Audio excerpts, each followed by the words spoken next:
আমাকে নামাজ পড়তে দেখছো, ঠিক ওরকম ভাবে আমার যেভাবে আমি নামাজ পড়ছি ওইভাবে তোমরাও কি করো, নামাজটাকে কায়েম করো, নামাজটাকে পড়ো। সুবহানাল্লাহ।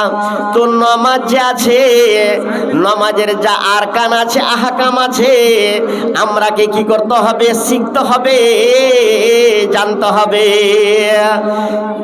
মানুষের মধ্যে কিছু মানুষ এমন আছে, তারা কি মনে করে যে ইসলাম ধর্ম যে আছে জানলো হবে না জানলো হবে, মানলো হবে না মানলো হবে। কিন্তু ভাইরা, এরকম সে ইসলাম শিক্ষা নাই। আল্লাহ পাকের নবী জনাবে মুহাম্মদ রাসূলুল্লাহ সাল্লাল্লাহু আলাইহি ওয়াসাল্লাম তিনি বলেছেন, তালাবুল ইলমি ফরিজাতুন আলা কুল্লি মুসলিম। প্রত্যেকটা নর এবং নারীকে ইলম হাসিল করতে হবে, ইলম অর্জন করতে হবে, ইলম শিখতে হবে। কি আছে? ইলম শিক্ষা ফরজ রয়েছে। এই তালিম, এই শিক্ষা যতক্ষণ পর্যন্ত আপনি না শিখবেন, অতক্ষণ পর্যন্ত আপনি নামাজ কেমন করে পড়বেন, আল্লাহকে কেমন করে চিনবেন, নবীকে কেমন করে চিনবেন, কোন সময় সে আপনি চিনতে পারবেন না। তার হক কি আছে, মা বাবার কি হক আছে, আল্লাহর কি হক আছে, নবীর কি সেই উম্মতের উপরে হক আছে, এই সমস্ত জিনিসগুলো আমরা কিন্তু সে জানতে পারবো না। সুবহানাল্লাহ। যেমন আমরা এই খেতি বাড়ি যে আমরা খেতি করি, বছরের খেতি আমরা করি। ভাইরা আমার, ও মা ও বোনেরা, ভালো করে শুনেন, ভালো করে শুনেন।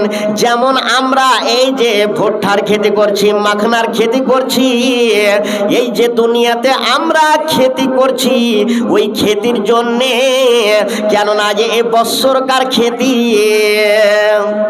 আপনাদের এদিকে ধান হয়? ধান লাগান? ধান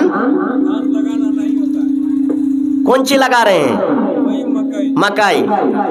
তো ওই যে ভুট্টা মাকাই যে আছে খেতি করছেন, সুবহানাল্লাহ।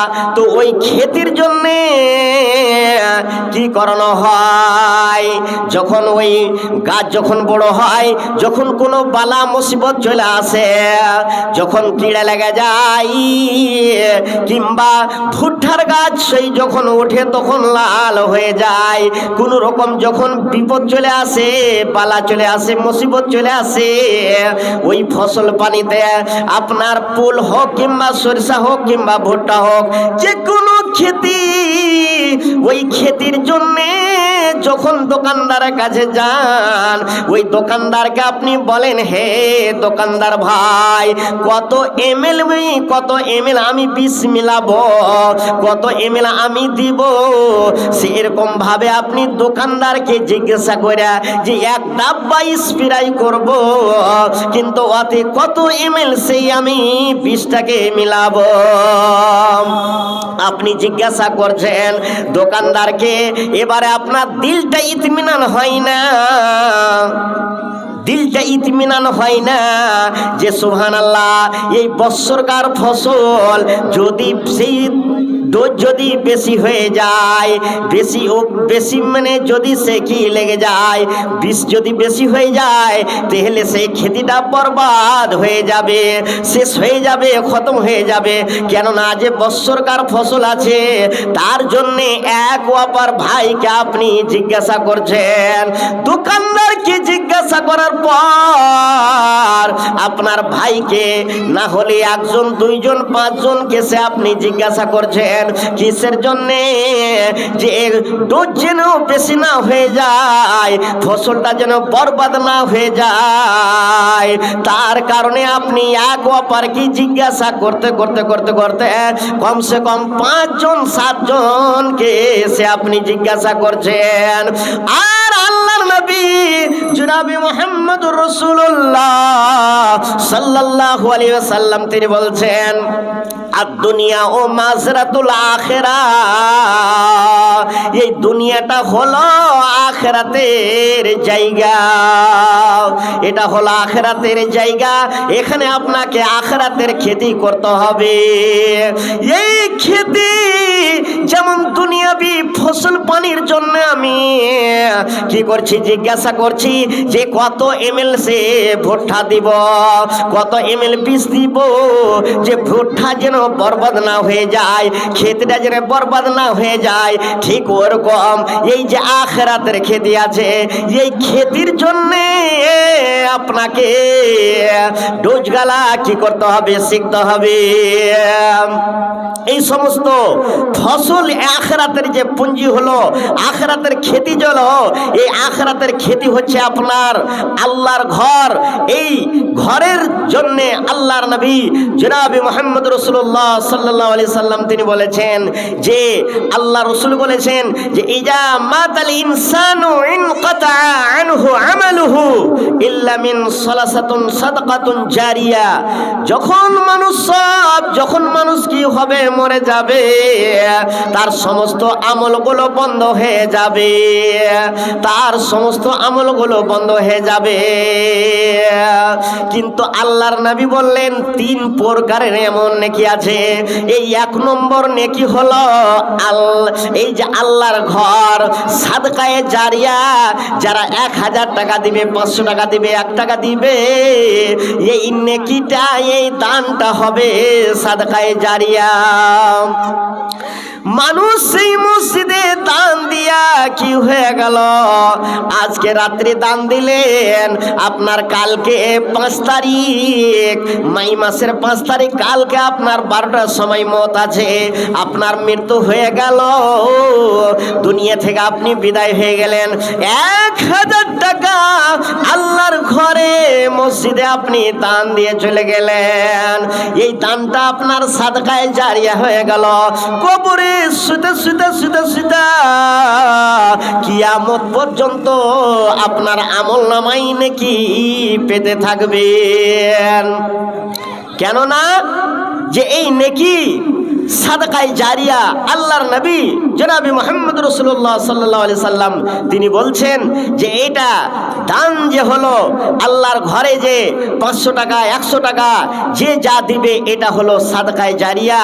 মরার পরে কিয়ামত পর্যন্ত তিরমিজি শরীফের হাদিস আছে, হাত্তা ইউকালু ফিল আরজি আল্লাহ আল্লাহ, অতক্ষণ পর্যন্ত কিয়ামত কায়েম হবে না, কিয়ামত কায়েম হবে না, যতক্ষণ পর্যন্ত এই দুনিয়াতে, এই ধরতিতে আল্লাহর নাম লেনেওয়ালা লফজে আল্লাহ আল্লাহ আল্লাহ আল্লাহ বলতে থাকবে, অতক্ষণ পর্যন্ত কিয়ামত কায়েম হবে না। তাহলে এই হাদিস থেকে বুঝতে পারা গেল, ঈমান আছে তো দুনিয়া আছে, ঈমান আছে তো দুনিয়া আছে, ঈমান নাই তো দুনিয়া নাই। ঈমানদারের জন্য, ঈমানের জন্য দুনিয়া ঠিক আছে রে ভাই ও আমার মা ও বোনেরা। ঈমান আছে তো দুনিয়া আছে, ঈমান নাই তো দুনিয়া নাই। যদি সারা দুনিয়ার মানুষ যদি কাফের হয়ে যায়, ইসলাম ধর্ম থেকে যদি ফিরে যায়, তাহলে কি হবে? যদি দুনিয়াতে একটাই লোক, সে বান্দা হোক কিংবা বান্দি, লফজে আল্লাহ আল্লাহ এই কথাটা যদি বলে, তাহলে অতক্ষণ পর্যন্ত কিয়ামত কায়েম হবে না। তা আমরা বুঝতে পারলাম, ঈমান আছে তো দুনিয়া আছে, ঈমান নাই তো দুনিয়া নাই। তো ভাইরা, এই যে নামাজ আছে, নামাজের কি আরকান আছে, আহকাম আছে, আমরাকে জানতে হবে, শিখতে হবে। মুসলিম শরীফের হাদিসের কথা, যদি 7টা এজা যদি না আমাদের টিকে জমিনের বুকে, তাহলে আমাদের নামাজ কবুল হবে না, নামাজ হবে না। তো আসেন একটা আপনারাকে এই উদাহরণ দেওয়ার জন্য একটা চিজ আপনারাকে বলি। আপনারা বাংলা বুঝতে পারছেন তো? বাংলা বুঝতে পারছেন তো? ইউপিতে যা আছে মৌ জেলা, হাদিসের মধ্যে এসেছে 7 প্রকারের লোক আছে। মুসলিম শরীফের হাদিস মুত্তাফাকুন আলাইহি। 7 প্রকারের লোক কিয়ামতের দিন আরশের তলে ছায়া পাবে, জায়গা পাবে। তার মধ্যে 1 নম্বর মনে করেন এই দান করনেওয়ালা, ডাহিন হাতে দান করবে, বাঁ হাত যেন জানতে না পারে। অর্থাৎ আমি কতটুক দান দিলাম আল্লাহর ঘরে জানতে কেউ পারলো না, এটা হাদিস থেকে জায়েজ আছে। আর ইয়ার ফজিলত কি, যে 7 প্রকারের মধ্যে 1 প্রকার হলো যে ডাহিন হাতে দান করবে, বাঁ হাত যেন জানতে না পারে। এর মানে হলো যে আমি যে 5,000 টাকা দিনু কি 50,000 টাকা দিনু, দুনিয়ার মানুষ, এই মাজলিসের মানুষ কেউ জানতে পারলে না। আল্লাহকে রাজি করার লেগে, আল্লাহকে খুশ করার লেগে, আল্লাহর ঘর বানার জন্যে আমি 5,000 টাকা, 50,000 টাকা, 1 লাখ টাকা আমি দান করে দিলাম। কিন্তু দুনিয়ার মানুষ, এই মাজলিসের মানুষ কেউ জানতে পারলো না। দয়ার নবী জনাবে মুহাম্মদুর রাসূলুল্লাহ সাল্লাল্লাহু আলাইহি সাল্লাম তিনি বললেন যে ওই বান্দিটা, ওই বান্দাটা কিয়ামতের দিন আরশের তলে ছায়া পাবে, জায়গা পাবে। আর একটা লোক, ওই লোকটা হলো কি, আজান হলো, ফজর নামাজ পড়ে আসলো, আর আসার পরে আবার সেই জোহরের আজানের জন্য দিলটা যে আছে মসজিদে লটকা আছে, আল্লাহু আকবার, আল্লাহু আকবার, আশহাদু আল্লা ইলাহা ইল্লাল্লাহ, আশহাদু আন্না মুহাম্মাদুর রাসূলুল্লাহ। এই যে আজান আছে, আজানের জন্য আবার সেই ফজরের পরে তার মসজিদে দিলটা লটকে আছে, যে মনে হয় যে জোহরের আজান হয়ে গেল, জোহরের আজান হয়ে গেল। যখন জোহর নামাজ পড়া হয়ে গেল, তখন আবার আসরের জন্য তার দিলটা, তার যে কলজাখানা আছে, দিল যে আছে, আবার মসজিদের দিকে সে লটকা আছে। ওই লোকটাও কিয়ামতের দিন যে নামাজ পড়ে আসলো, আর দিল কিন্তু সে মসজিদের দিকে লটকে থাকলো, দিল মসজিদের দিকে লেগে আছে। মনে হয় যে আসর হয়ে গেল, মনে হয় যে এশার হয়ে গেল, মনে হয় যে মাগরিবের নামাজের টাইম হয়ে গেল। ওই প্রকারের লোককে আল্লাহ রাব্বুল আলামিন ওই আরশের তলে সেই জায়গা দিবেন।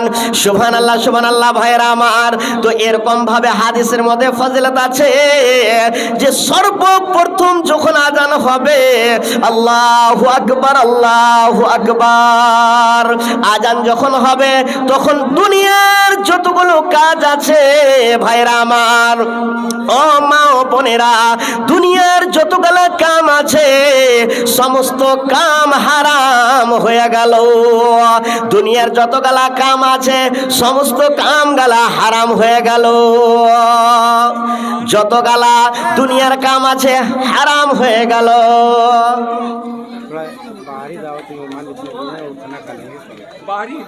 बाहरी जितना मेहमान है आप लोग को दावत दिया है मस्जिद में, मस्जिद में जाइए और खाना खा करके आइए। जितना बाहरी मेहमान है, बाहरी हजरत, आप लोग को जो दावत दिया है, दावत मिला है, आप लोग जाइए और मस्जिद में जाके खाना खा करके फिर ये मजलिस में आइए और कुरान व हदीस की बात सुनिए।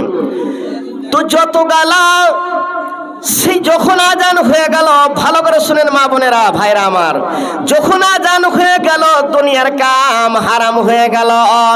সাহাবায়ে কেরামদের জীবনে দেখেন, যখন কোনো আজান হয়ে গেল তারা জুতে পাল্লা ধরে আছে, গাহাকে এসে আছে চাড়বে, গাহাকে এসে আছে তার জোরে এরকম ভাবে পাল্লা ধরে আছে।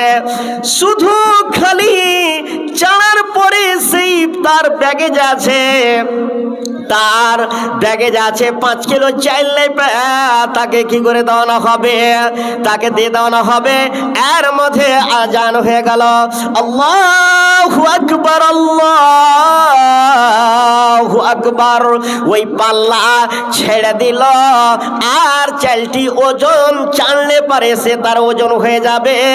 কিন্তু সেই আজান শোনার সাথে সাথে সেই পারা তারা জোর পাল্লা ছেড়ে দিল। কেননা যে আজান হয়েছে, আল্লাহর ঘর যাবে, আল্লাহর দরবার যাওয়ার জন্য সে আজান শুনে সে কারোবার বিজনেস ব্যবস্থা বন্ধ করে দিল। তো ভাইরা, আমরা ওরকম করতে হবে। তো শুনেন, ওই মৌজেলাতে যখন এরকম আজান শুনেছে, তখন তার স্ত্রীকে বলছে, ওরে আমার স্ত্রী, তুমি কি করো? গোসল সিয়ান কইরা তার স্ত্রীকে বলছে, তোমরা কি করো, আমাকে আমার লুঙ্গিটা দাও। কিন্তু তার স্ত্রী ভুলে গেছে, তার মনে নাই, তার লুঙ্গিটাকে সে খুঁজে দিয়েছে। জুমার দিন বলে তার খেয়াল নাই, মনে নাই। তার স্ত্রীকে বলছে, তাড়াতাড়ি করে আমাকে লুঙ্গি দাও। বলছে তার স্বামীকে যে আমি কি করে লুঙ্গি দেব? লুঙ্গি তো আমি এখনই সে কিছুক্ষণ আগে খেঁচে দিয়েছি, লুঙ্গি ভিজা হয়ে আছে, শুকায়নি। তখন বলছে, যা আছে তোমার ড্রেস যা আছে নিয়ে এসো, তাড়াতাড়ি করে আল্লাহর ঘর যাবে। সে কি করলো?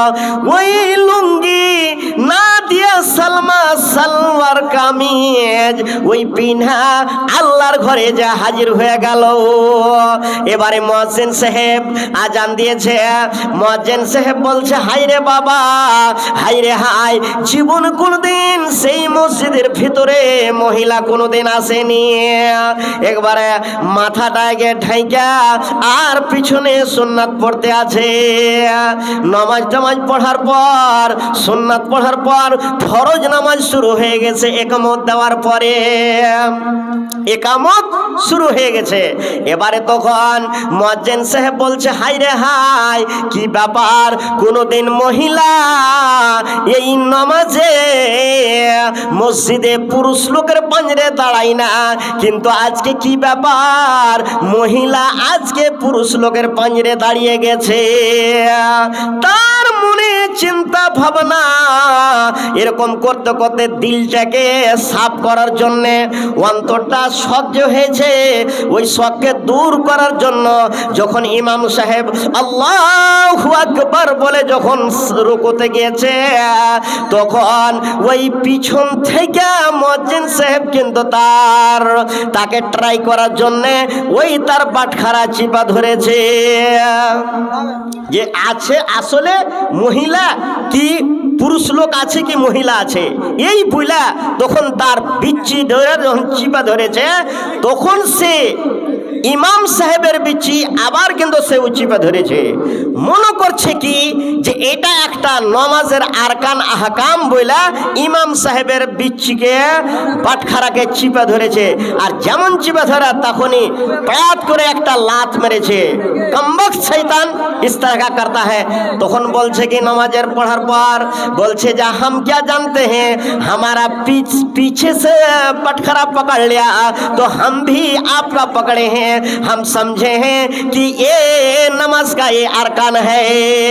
तो বলার কথা হলো ভাইয়েরা, যে নামাজের তোর তরিকা কি আছে আমরা জানি না, যেমন সে তোর তরিকা জানি না। তো নামাজ পড়ার জন্য সহি তরিকা মৌলানার কাছে যে শিখতে হবে, মৌলানার কাছে যে শিখতে হবে, আমরাকে সহি ভাবে শিখতে হবে যে নামাজের কি তোর আছে, নিয়ম আছে, পদ্ধতি আছে। আল্লাহর নবী জনাবে মুহাম্মদুর রাসূলুল্লাহ সাল্লাল্লাহু আলাইহি সাল্লাম তিনি বলছেন, লাকাদ কানা লাকুম ফি রাসূলিল্লাহি উসওয়াতুন হাসানাহ। আল্লাহর নবী জনাবে মুহাম্মদুর রাসূলুল্লাহ সাল্লাল্লাহু আলাইহি ওয়াসাল্লামকে দুনিয়ার বুকে পাঠিয়ে দিয়েছেন একটা নমুনা কইরা। ওয়ার যা আরকান আহকাম আছে, কেমন করে পেশাব পায়খানা যেতে হয়, কেমন করে আগে ডাহিন পা মসজিদে প্রবেশ করতে হবে, পায়খানাতে যাইয়া আগে পা প্রবেশ করতে হবে, এত গালা ডাহিন হাত আপনাকে কি করতে হবে, যখন আপনি শার্ট পাঞ্জাবি গায়ে দিবেন তখন ডাহিন হাতটা আগে ভরতে হবে, খোলার সময় আগে বাঁ হাতটা বাহির করতে হবে, জুতা চপ্পল স্যান্ডেল যা আছে আগে ডাহিন পা খান পরিধান করতে হবে, খোলার সময় বাঁ পা আগে সেই কি করতে হবে, খুলতে হবে। তো আল্লাহর নবী জনাবে মুহাম্মদুর রাসূলুল্লাহ সাল্লাল্লাহু আলাইহি ওয়াসাল্লামকে সারা ওয়ার্ল্ডের জন্য, সারা দুনিয়ার জন্য একটা নমুনা করে পাঠিয়ে দিয়েছেন। তার স্ত্রীর সঙ্গে উঠা বসা, খাওয়া দাওয়া, পড়োশির সঙ্গে কি করে চলতে হবে না হবে, দেখেন আল্লাহর নবী জনাবে মুহাম্মদ রাসূলুল্লাহ সাল্লাল্লাহু আলাইহি সাল্লাম তিনি বললেন যে আল্লাহ পাক কোরআন মাজিদের মধ্যে ওয়ার্নিং করে দিয়েছেন, উফি ওয়ালা তানহারহুমা, তোমার মা বাবা যে আছে সন্তানকে কেমন করে চলতে হবে, ব্যবহার কেমন করে করতে হবে, আল্লাহ পাক কিন্তু সে কোরআন মাজিদের মধ্যে ওয়ার্নিং করে দিয়েছেন, তোমার ব্যবহার, তোমার আখলাক চরিত্র যেন তোমার ব্যবহারে সেই মা বাবা যেন ও শব্দ মুখ দিয়ে না বাহির করে, তার যা হক আছে হক আদায় করতে হবে, তার খিদমত করতে হবে, নরম ভাষা বলে তার সঙ্গে সে চলাফেরা করতে হবে। সুবহানাল্লাহ সুবহানাল্লাহ, এত দূর তার হক আছে যে যেমন আমরা কানে কি করি, খড়ি ভরি, খড়ি দিয়ে ওই কাঞ্জা আমরা সাফ করি, তো কত সাবধানের সাথ যেন কোনো রকমের পর্দাতে চোট না লেগে যায়, তার জন্যে সে কি করতে আছে, হালে হালে হালে হালে হালে হালে তার সে কানটাকে সে খড়ি দিয়ে সাফ করছে। ঠিক ওরকম মা বাবার সঙ্গে এমন আখলাক ব্যবহার চরিত্র করতে হবে যাতে যেন মা বাবা আপনার আখলাক চরিত্র পেয়ে সেই জন্য কি না হয়ে যায়, আঘাত না পায়, কষ্ট না পায়, দুঃখ যেন না পায়, ওরকম ভাবে আপনাকে নরম ভাষা বলতে হবে মা বাবার সঙ্গে, নরম ভাবে তার সেই আল্লাহর নবী বললেন যারা কি করবে, লম্বা দুনিয়াতে কেউ মরতে চাহে না, দুনিয়াতে যত মানুষ আছে কেউ মরতে চাহে না, এই মত থেকে সব কি করতে আছে, নফরত করতে আছে, ঘৃণা করতে আছে, কিন্তু আল্লাহ পাক বলেছেন যে কুল্লু নাফসিন যায়িকাতুল মউত, প্রত্যেকটা নফসকে, প্রত্যেকটা প্রাণীকে মতের মজা পান করতে হবে। মত যা আছে একদিন না একদিন মত আসবে। সুবহানাল্লাহ, যজ্ঞ মায়ের যজ্ঞ বেটা দুনিয়াতে যে ছিল আর 130 টাকা আল্লাহ তোমার ঘরে দান করিল, হে খোদা দয়াময় দয়া যে করিবে আর দুনিয়ার আপদ বিপদ হতে বাঁচিয়া জেলিবে। আল্লাহ গো তুমি তার মা বাবাকে আল্লাহ গো দুনিয়াতে যে সম্মানে রাখিও, মরার পরে আল্লাহ তুমি জান্নাতুল ফিরদৌসে আল্লাহ তুমি জায়গা দিও। হে রব্বুল আলামিন তার বাড়ি ঘরে খেত হলে তুমি বরকত দাও। রব্বানা আতিনা ফিদ দুনিয়া হাসানাতাও ওয়া ফিল আখিরাতি হাসানাতাও ওয়া কিনা আযাবান নার। প্রাণ দিয়েছেন যিনি আমারে, প্রাণ দিয়েছেন যিনি আমারে, আমি অধম বসে আছি ভুলে তাহারে। আমি নামাজ রোজা সব ছাড়িলাম, আমি নামাজ রোজা সব ছাড়িলাম, মক্কাকে কিবলা বানাইলাম, হায়রে মক্কাকে কিবলা বানাইলাম। প্রাণ দিয়েছেন যিনি আমারে, আমি অধম বসে আছি ভুলে তাহারে। তোমায় দিনের নাই রে মাবুদ, বলেন কোরআন ইল্লাল্লাহ, লা ইলাহা ইল্লাল্লাহ। মানুষ যখন তোমায় বলে, মানুষ যখন তোমায় বলে ভুলিয়া যে গেল, তখন নবী মুস্তাফাকে পাঠাইয়া যে দিল। নারায়ে তাকবীর, সুবহানাল্লাহ। महताब, महताब का माँ दिया किताब के नाम से। सुभान अल्लाह। महताबेर माता আল্লাহ কইরা গেল 200 টাকা দান, আর এই দানকে কবুল করো হে বাক্সবাহান। আর মিটা মিটা আল্লাহ তুমি মাহতাবের মায়ের মনের আরমান, হে আশা যে আশাতে উদ্দেশ্যতে দিয়া গেল দান, আর এই দানকে কবুল করো হে বাক্সবাহান। আর মিটা মিটা আল্লাহ তুমি তার মায়ের মনের আরমান, আল্লাহ তার বাড়িতে হাড়িতে খেজ খোলেন, আল্লাহ বরকত দিও, হার বালা হার মুসিবত থেকে আল্লাহ উদ্ধার করে দিও। আমিন আমিন সুম্মা আমিন। बाहरी जितना ही मेहमान हैं जिनको दावत मिला है, आप लोग मेहरबानी करके मस्जिद में जा करके खाना खा लें, मस्जिद में जा करके खाना खा लें। তোমায় দিনের নাই রে মাবুদ, বলেন কোরআন ইল্লাল্লাহ, লা ইলাহা ইল্লাল্লাহ। মানুষ যখন তোমায় বলে, মানুষ যখন তোমায় বলে ভুলিয়া যে গেল, তখন নবী মুস্তাফাকে পাঠাইয়া যে দিল। সেই নবীর নামটি হলো, সেই নবীর নামটি হলো মুহাম্মদুর রাসূলুল্লাহ, লা ইলাহা ইল্লাল্লাহ। নবী যখন প্রচার করেন, নবী যখন প্রচার করেন এই কালিমারি জ্যোতি, এই কালিমারি উচ্চারণে সারা বিশ্ব উজালা,